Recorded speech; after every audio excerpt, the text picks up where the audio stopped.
শুভ সকাল বন্ধুরা, তোমরা সবাই কেমন আছো? আশা করি সবাই ভালো আছো, সুস্থ আছো। আমরাও সবাই ভালো আছি। তো এখন থেকে তোমাদেরকে সাথে নিয়ে আজকে ব্লগটা শুরু করছি। আশা করি আজকে ব্লগটা তোমাদের খুব ভালো লাগবে।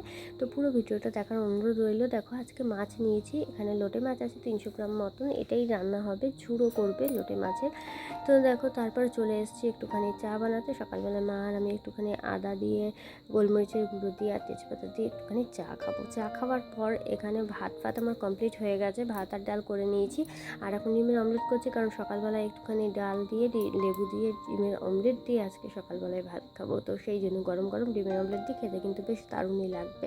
তো সকালে খাওয়া দাওয়াটা করে নিয়ে তারপর রান্নাবান্না করবো। তো রান্নাবান্না, স্নান, পুজো সমস্ত কিছু কমপ্লিট করে এখন দুপুরের খেতে বসে গেছি। তোমাদের সঙ্গে একটুখানি মেনুটা শেয়ার করে দিই। চলো, চাল কুমড়োর খোসা ভাজা রয়েছে, এক টুকরো চাল কুমড়ো ভাজাও রয়েছে, আর রয়েছে এখানে লোটে মাছের ঝুড়ো, ডাল আর ভাত। আজকের পুরো ভিডিওটা কিন্তু তোমাদের সামনে না এসেই করেছি, মানে তোমাদের মুখ না দেখিয়েই কিন্তু আজকের ভিডিওটা করেছি। তো আজকের ভিডিওটা কেমন লাগলো অবশ্যই কমেন্ট করে জানিও, আর ভিডিওটা ভালো লাগলে অবশ্যই কিন্তু চ্যানেলটা সাবস্ক্রাইব করে দিও, ঠিক আছে? তো চলো, সন্ধ্যাবেলায় বাইরে পড়ছে প্রচণ্ড বৃষ্টি, আর তার জন্য এখানে ঘরে আমরা বানিয়ে নিচ্ছি একটুখানি কফি। তো অনেক দিন পর আজকে কফি খাওয়া হচ্ছে, কারণ কফি তো প্রায় খাওয়া হয় না বলতে গেলে, কারণ চাও খাই না, কফিও খাই না, কিছুই খাই না। তো বহুদিন পর আজকে একটুখানি ইচ্ছে হলো খেতে, তাই খাচ্ছি। আর সঙ্গে একটুখানি টোস্ট বিস্কুট নিয়েছি, কারণ মা অনেক দিন ধরে টোস্ট বিস্কুট খাবে বলছিল, তো মার জন্যই আর কি আনা।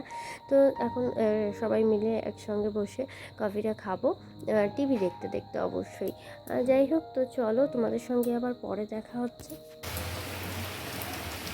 বাইরে হচ্ছে বৃষ্টি, আর আমরা খেলাম এখন কফি আর বিস্কুট। তো বহুদিন পর আজকে কফি খাওয়া হলো, তাও শীতকালে খেয়েছিলাম, লাস্ট শীতের সময় খেয়েছি কফি, আবার আজকে খেলাম। বেশ ভালো লাগলো, কারণ বৃষ্টি বৃষ্টি ওয়েদারে না এরকম একটু খেতে ভালোই লাগে। আমাদের বাড়িতে তো চা খাওয়া হয় না সেরকমভাবে, চা কেউই খায় না, যার জন্য মানে কফি তো আরোই দূরের কথা, বাদ দাও। তো লোক আসলে, অতিথি আসলে তখন হয়তো চায়ের পাটটা হয়, আদারওয়াইজ হয় না, বা ঠান্ডা লাগলে তখন চাটা খাওয়া হয়। তো বৃষ্টির দিনে এরকম একটু খেতে ইচ্ছা করে। তো সন্ধ্যাটা ভালোই কাটলো। আর রাতের জন্য কী রয়েছে চলো ঘরে গিয়ে তোমাদের দেখাচ্ছি। এখন আমি যাবো রুটি বানাতে, রুটিটা বানিয়ে নিয়ে সবাই খাওয়া দাওয়া করে দেবো, চলো। আর আজকে ভিডিওটা কিন্তু তোমাদের সামনে না এসেই পুরোটা করলাম, আজকে কিন্তু সামনে আসবো না তোমাদের, ঠিক আছে? তো আজকে সামনে না এসে পুরো ভিডিওটা করলাম, কেমন লাগছে অবশ্যই কমেন্ট করে দিবে। দেখো, এখানে রয়েছে হচ্ছে ছোলার ডাল। ছোলার ডালটা মা রান্না করেছে, খুব সুন্দর হয়েছিল খেতে। তবে ডালটা একটু বেশ গলে গলে গেছিলো, একেবারে গোটা গোটা ডাল থাকলে কিন্তু খেতে ভালো লাগে না, একটু গলে গলে গেলে কিন্তু ডালটার স্বাদটা আরও বেশি ভালো হয়। যাই হোক, রান্নাটা বেশ ভালোই হয়েছিল, খেতেও বেশ টেস্ট হয়েছিল। আর দেখো, রুটি করা আমার কমপ্লিট হয়ে গেছে। আর এই চাটুর ওপরে, মানে চাটুটা যেহেতু গরম ছিল, তার উপরে কিন্তু গোটা হলুদগুলো দিয়ে দিয়েছি, কারণ এগুলো আবার বাড়িতে গুঁড়ো করি আমরা। তো এখন ডিনার করব, তো সবাইকে খেতে দিয়ে দিয়েছি, আর আমিও এখন খেয়ে নিচ্ছি। চলো, আজকের ভিডিওটা এখানে শেষ করি। ভালো লাগলে অবশ্যই লাইক, কমেন্ট, শেয়ার করতে ভুলো না, আর চ্যানেলটা সাবস্ক্রাইব করে দিও। আমার পাশে থেকে দেখা হচ্ছে নেক্সট ব্লগে খুব তাড়াতাড়ি।